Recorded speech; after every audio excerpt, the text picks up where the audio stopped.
बेटियां तो अनमोल होती हैं।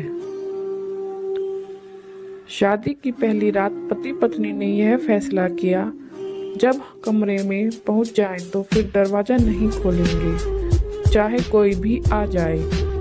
अभी दरवाजा बंद हुए थोड़ी ही देर हुई थी कि दूल्हे के माता पिता कमरे के बाहर पहुंचे, ताकि अपने बेटे और बहू को आशीर्वाद दे सके। दरवाजा खटखटाया और कहा कि हम दूल्हे के माता पिता हैं। दूल्हा दुल्हन ने एक दूसरे की तरफ देखा।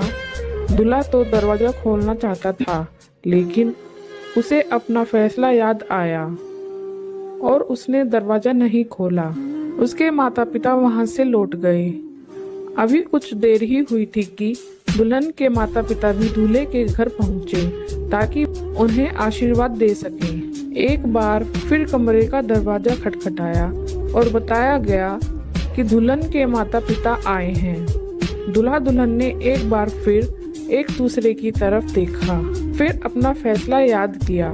फैसला तो हो चुका था, लेकिन दुल्हन की आंखों में आंसू आ गए और उसने अपने पति से कहा, मैं अपने माता पिता के साथ ऐसा नहीं कर सकती, और दरवाजा खोल दिया। पति ने सब कुछ देखा, मगर दुल्हन से कुछ नहीं कहा और खामोश रहा। इस बात को बरसों बीत गए। उनके यहाँ 2 बेटों के बाद तीसरी बेटी पैदा हुई। पति ने नन्ही परी के इस दुनिया में आने की खुशी में बहुत बड़ी पार्टी करी और इस पार्टी में सभी को न्योता भेजा और खूब खुशियां मनाई। उस रात पत्नी ने अपने पति से पूछा कि आपने इतनी बड़ी पार्टी क्यों करी, जबकि इससे पहले हमारे 2 बच्चों के पैदा होने पर आपने यह सब कुछ नहीं किया था। पति मुस्कुराया और बोला, मैंने बेटी के आने की खुशी पर पार्टी रखी थी, क्योंकि वही है जो मेरे लिए दरवाजा खोलेगी। पत्नी को बरसों पहले बीती बात याद आ गई और उसका सर शर्म से झुक गया।